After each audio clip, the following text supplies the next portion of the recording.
Uplifted here today, my friend Cara coming to you with another Daily Whisper. Oh, the information is coming through loud and clear for me right now. I've been talking about being in your own way, being in my own way, what it feels like, what happens, why we get in our own way, trying to be too perfect, not being messy, thinking we need to have our ducks in a row, and more. And today I want to switch gears just slightly. I want to turn the coin over, if you will, and talk about what it feels like when you're not in your own way. Because I think that we can recognize a lot when we start to really become aware of what it feels like moment to moment. And this is mindfulness. Right? This is subtle mindfulness. It's awareness of states. So I want to ask you to think about for a moment, or to sense into, what does it feel like when I'm in my power? What do I feel like when I'm not in my own way? So think about moments in your life when you have just showed up 100%, when you've knocked the ball out of the park. Whether it be in a relationship, at work, presentation, on the field, with your kids, in your craft, whatever it is. I can't tell you. In your garden. What does it feel like in your body mind, when you are in your power? Now, I know that you might not have an answer right now. So I'm going to give you a couple of clues. And I've been talking about this for so many years. I wrote a whole book about it on The Verge, about feeling fully alive. When we feel fully alive, when we feel bright, energized, light, excited, in flow, that's when we're in our power. And you could be in your power when you're hiking a mountain. That's being in your power. So it doesn't have to mean or look like something out there that, that shows that you're successful, or society's idea of success. Redefine what it means for you to be in your power. I have a distinct example. It was my first keynote speech. It was at a university in Philadelphia, and I was asked to talk about well-being. It was a long time ago. It was probably like 7 or 8 years ago. And oh man, did I prepare for this. It was my first keynote, and it was at a conference. I had this big ass PowerPoint and whatever. And I remember standing behind the podium, and I was working with my computer, and I was organizing my notes, and I just took a couple of breaths. And as I began, I stepped forward from the podium, and all I can explain to you is that I felt like I stepped forward to the very edge of my skin.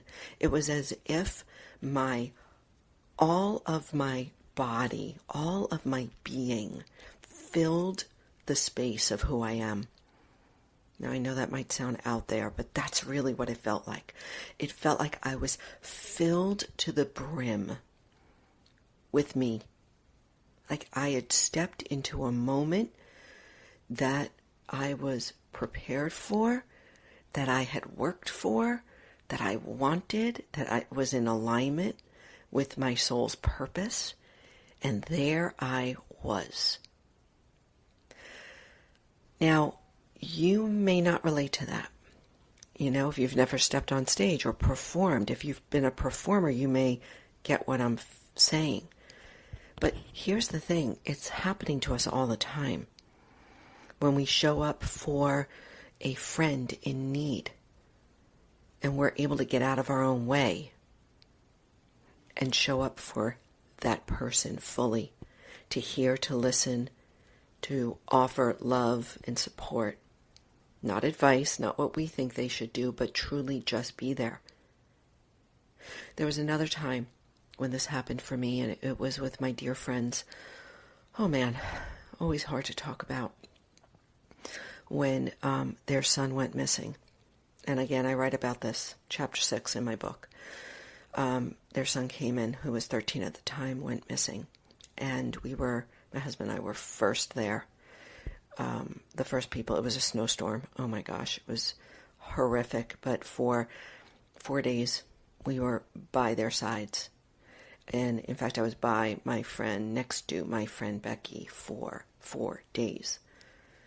Just standing and holding space as they searched, the whole town searched for their son, only to later find that he had taken his own life.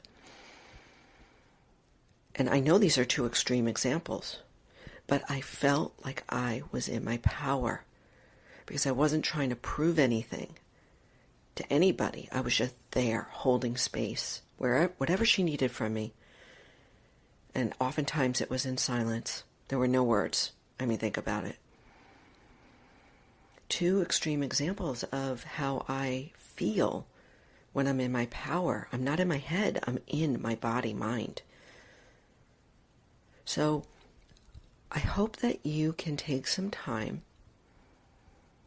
after you hear this daily whisper, turn off the noise, and just scan your life for a few moments. It is so worth it. This is so worth it. When have I been fully in my power?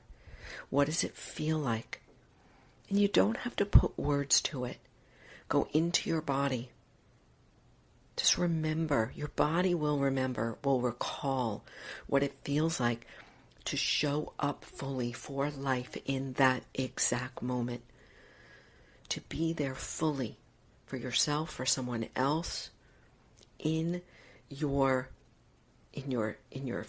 soul force, in your life force, in your God energy, without the mind, the inner critic telling you who you are or who you're not. You are just freaking there. This is it.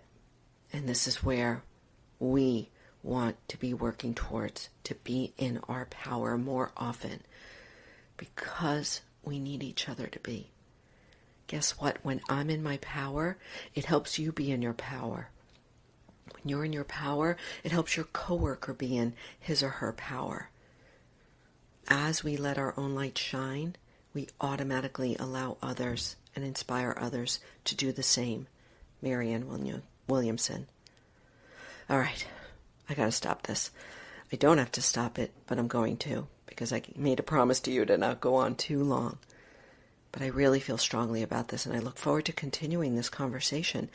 Please, reach out to me. Don't be shy. This is a call to engage with me. If you have an example of when you are in your power, please let me know, because guess what? I'm going to share it, and it may spark someone else out there. Oh, yes, that's when I'm in my power. Reach out to me, hello@carabradley.net, on social media. Please do not be shy. Thank you so much. Hey, if you find value in this episode, share it, review it, reach out to me and let me know. Take care.